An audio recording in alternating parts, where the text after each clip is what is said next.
اعوذ باللہ من الشیطان الرجیم، بسم اللہ الرحمن الرحیم۔ پیارے عزیز دوستو، آج ہم آپ کو دنیا میں بدترین ظلم پر ایک نظر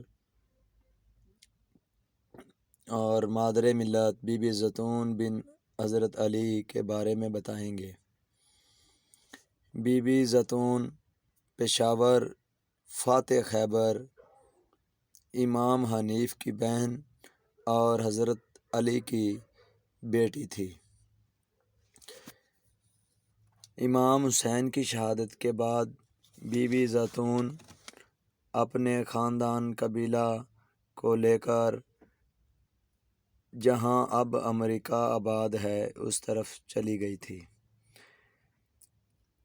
بی بی زیتون ہندوستان سے اپنا تمام تخت طاؤس، سونا، چاندی، زیورات، ہیرے، لال جواہرات، جو بھی خزانہ تھا اس کو اپنے ساتھ امریکہ میں لے گئی تھی۔ اس لیے اس امریکہ کو ریڈ انڈین بھی کہا جاتا ہے۔ تو دوستو، بی بی زیتون کی قوم پر جب زوال آیا تو وہ کیسے آیا، اس کے بارے میں آج ہم آپ کو آگاہ کریں گے۔ دوستو، پوری دنیا کی کتب اور تاریخ دان ایک خود ساختہ تاریخ بیان کرتے ہیں، جنہوں نے حقیقت کی بجائے افسانے تراشے ہوتے ہیں، جن کا کوئی حقیقت سے تعلق نہیں ہوتا۔ دراصل مسلمانوں کے ان ہیروز کی تضلیل اور ان پر مختلف حیلے بہانوں سے ان پر الزام تراشی کرنا ہوتا ہے، جنہوں نے 1400 سال سے دنیا کو اپنے علم کی روشنی سے منور کیا۔ مسلمانوں کا یہ علم یونان کی طرح منطق استخراجیہ تک محدود نہیں تھا، بلکہ جدید سائنس کے وہ شعبے مثلاً طبیعیات، کیمیا، حیاتیات، جغرافیہ، فلکیات دراصل مسلمانوں کے علمی کارناموں کی وجہ سے ہی علیحدہ مضامین کی صورت انسانی تاریخ میں متاثر ہوئے، یہاں تک کہ جدید طب کا دروازہ کھولنے والا منگول شہزادہ ابو علی سینا اور جدید الجبرا کا بانی منگول شہزادہ الخوارزمی جو جدید کمپیوٹر کا باپ ہے، سب مسلمان ہی تھے۔ ہمیں ان سیکولر لبرل حضرات سے کوئی گلہ نہیں، کیونکہ ان کے لیے مسلمانوں کی یہ عظیم اور عالیشان تاریخ اس قدر تکلیف کا باعث ہے کہ وہ اس کا کبھی تذکرہ نہیں کرتے۔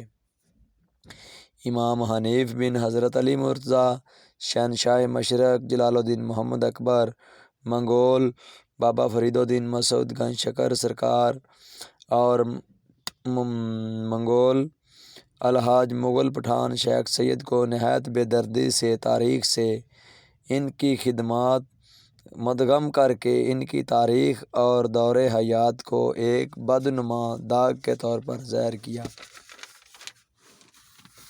اور ان کے برعکس مغرب کے ان ظالم بدماش اور انسانیت کے لیے بدنما داغ جیسے کردار رکھنے والے ہیروز کو خوشنما بنا کر پیش کرتے ہیں، اور ان کی ہی تہذیب اور تاریخ کو برتر و اعلیٰ ثابت کرنے کی کوشش کرتے رہتے ہیں۔ ان میں تاریخ دان اور ان کا باپ کولمبس بھی شامل ہے۔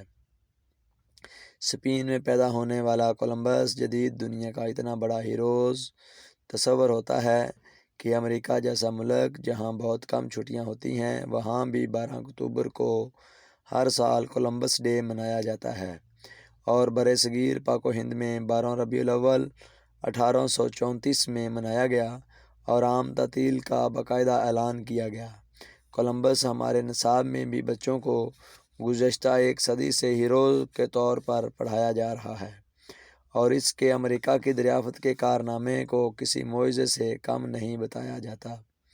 لیکن کورس کی کوئی کتاب یا تاریخ کا کوئی مضمون اس اسپانوی جہاز ران کے ان مظالم، تشدد اور قتل و غارت، عریانی فحاشی، بے حرمتی، دلسوز ظلم، نسل کشی کا واقعہ بتاتے ہیں جو اس نے امریکہ کے مقامی آبادیوں پر ڈھائے تھے۔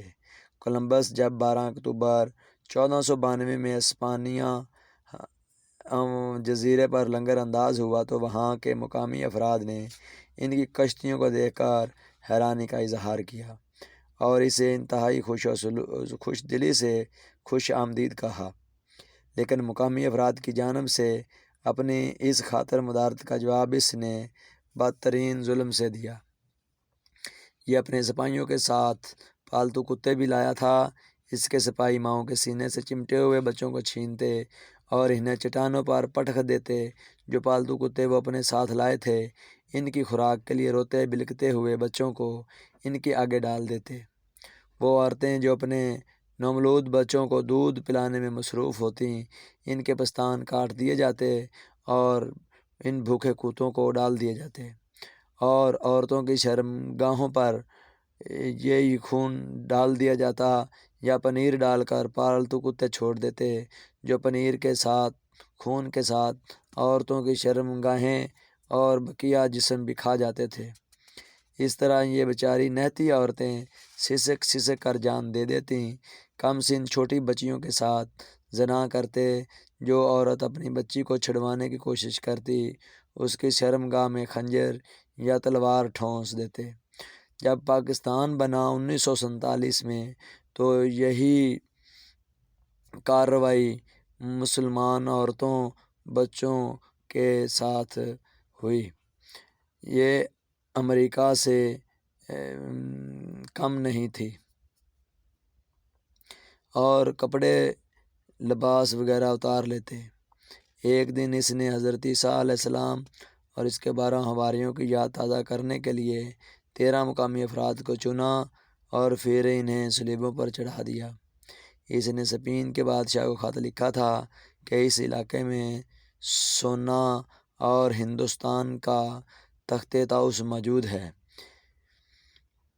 لیکن اس کی تکمیل کے لیے اس نے سونے کی تلاش میں مقامی افراد کو دن رات ایسے لگایا کہ وہ پہاڑ اور زمین کھودیں اور اسے سونا ڈھونڈ کر لا کر دیں۔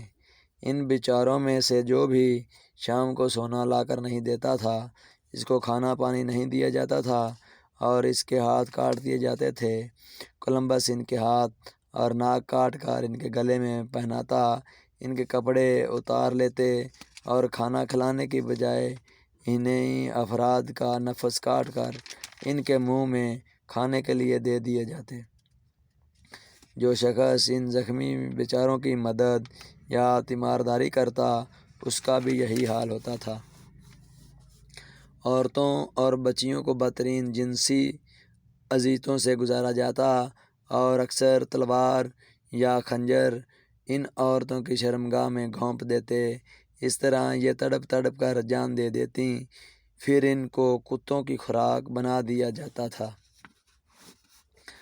کولمبس نے شادی شدہ افراد کو ختم کیا اور کم سن چھوٹے بچوں کو قتل کیا۔ جوان کنواری لڑکیوں کو اپنی گرفت میں لے لیا۔ ان لڑکیوں سے کولمبس نے فوجیوں کی مدد کا کام لیا۔ کوئی بھی فوجی جب چاہے جس وقت چاہے جس لڑکی کو چاہے پکڑ کر اپنی حبس کا نشانہ بنا لیتا تھا، اور کولمبس نے اپنی فوج کو حکم دیا کہ ان عورتوں سے ایک نئی نسل پیدا کرو۔ جب ان لڑکیوں کو حمل ہو جاتے تو یہ لوگ ہاتھوں سے اور خنجر کے دستے کی مدد سے حمل گرا دیتے اور شرمگاہ پر منہ رکھ کر کئی فوجی حمل پی جاتے، خون پی جاتے تھے۔ انہیں آدم خور بھی کہتے ہیں۔ کنواری عورت کا پہلا حمل یہ ایسے ہی پیتے تھے۔ جب دوسرا حمل ہوتا تو پھر اس عورت سے بچے لیتے تھے۔ جب کولمبس براعظم امریکہ پہنچا تو اس خطے کی آبادی 10 کروڑ کے قریب تھی، لیکن اس کے 3 سالہ قتل عام میں تمام آبادی ختم ہو گئی۔ 10 کروڑ آبادی میں سے صرف خوبصورت جوان کنواری عورتیں 10 لاکھ رہ گئی تھیں۔ کولمبس کو جدید دنیا میں انسانی نسل کشی کا بانی کہا جا سکتا ہے۔ انسانوں کی نسل کشی اور انہیں صفحہ ہستی سے مٹانے کا جو رواج کولمبس نے ڈالا تھا، دنیا میں جمہوریت کی سب سے بڑی چیمپئن اور انسانی حقوق کی علمبردار ریاست امریکہ نے بھی اپنی آزادی کے فوراً بعد اس روایت کو قائم رکھا اور مقامی آبادیوں کی نسل کشی جاری رکھی۔ امریکی بچے جن کورس کی کتابوں میں جن 7 بانیان امریکہ کا تذکرہ پڑھتے ہیں، اور ہم لوگ بھی انہی آئینی جمہوریت کے حوالے سے اپنی کتابوں میں عظیم بنائے بیٹھے ہیں، ان میں پہلا نام امریکی صدر جارج واشنگٹن کا ہے، جو امریکہ کا پہلا صدر تھا۔ برسر اقتدار آتے ہی اس نے مقامی افراد کے خلاف انڈین پالیسی کا اعلان کیا، جس کے تحت مقامی افراد سے تمام زمینیں چھین کر انہیں چھوٹے چھوٹے قبائلی علاقوں تک محدود کرنا تھا۔ ان علاقوں کو آج بھی ریڈ انڈین ریزرویشنز کہا جا سکتا ہے۔ اگست 1787 میں جارج واشنگٹن اور اس کے وزیر جنگ ہنری ناکس نے جب ریڈ انڈین کو زمینیں چھوڑ کر مخصوص علاقوں میں جانے کے لیے کہا تو انہوں نے انکار کر دیا۔ واشنگٹن کی صدارت میں ایک اجلاس منعقد ہوا، جس میں اس نے فیصلہ کرتے ہوئے صرف ایک لفظ میں اپنا حکم نامہ جاری کیا۔ اس نے کہا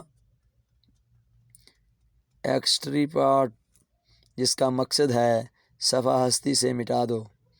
آج سے 25 سال قبل 1996 میں ایک سیاح جب اوکلاہوما کے نزدیک آباد چیروکی قبائل کی ریزرویشن میں گیا تو اس قبیلے کے ہر چھوٹے بڑے کو کولمبس، واشنگٹن اور تیسرے امریکی صدر تھامس جیفرسن کے ظلم کی داستان ایسے تازہ تھیں جیسے ان کو زخم ہی اب لگے ہوں۔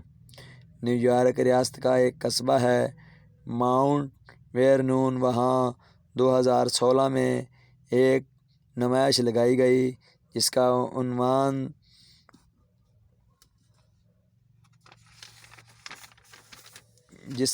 عنوان تھا جارج واشنگٹن کے ماؤنٹ ویرنون میں غلامی۔ یہ سیاح ابھی ان دنوں امریکہ ہی میں تھا اور اس قصبے کے پڑوس میں تھا۔ وہ نمائش دیکھنے گیا تو حیران رہ گیا کہ ایک انتہائی دلچسپ اور نسبتاً خفیہ انداز سے یہ دکھانے کی کوشش کی گئی تھی کہ جارج واشنگٹن کا گھر، اس کی دولت، بلکہ اس کے روزمرہ کے اخراجات سب ان غلاموں کی محنت کے مرہون منت تھے، جنہیں اس نے خرید کر یا زبردستی اغوا کر کے اپنے کھیتوں پر رکھا ہوا تھا۔ کولمبس کی اس نو دریافت شدہ سرزمین امریکہ پر اس کی نسل کشی کی پالیسی کو اتنا اہم سمجھا جاتا رہا کہ امریکہ کا تیسرا صدر تھامس جیفرسن جیسے امریکی ہی نہیں بلکہ یورپی اقوام بھی اس کے فلسفے اور جمہوری تصورات کی وجہ سے عزت دیتے ہیں اور اس کی گفتگو کے تراشے مختلف جگہوں پر تحریر کرتے ہیں۔ یہ شخص جب امریکی صدر بنا تو اس نے مقامی افراد سے کہا کہ وہ اس کی برآمد شدہ امریکی تہذیب میں خود کو ضم کر لیں، ورنہ خطرناک نتائج کے لیے تیار ہو جائیں۔ اس پیشکش کا نام اسیمیلیشن پالیسی رکھا گیا۔ یاد رہے، بی بی زیتون کے والد محترم کا نام حضرت علی مرزا اور والدہ کا نام مائی حنف اور بھائی کا نام امام حنیف ہے، جو خیبر پشاور پورے ہندوستان کی شہنشاہ اور حکمران تھی۔ اسی لیے امریکہ کو پرانے نام ریڈ انڈین یعنی بھارت کے نام سے یاد کیا جاتا ہے۔ بی بی زینب شہادت حسین کی جنگ کے بعد یہ علاقہ چھوڑ کر ہجرت کر گئی تھی۔ مزید دیکھیے بی بی زینب کا دور حیات، امام حنیف کا دور حیات اور ہندو، سکھ، مسلمان ایک پلیٹ فارم پر۔ یہ سننے کے لیے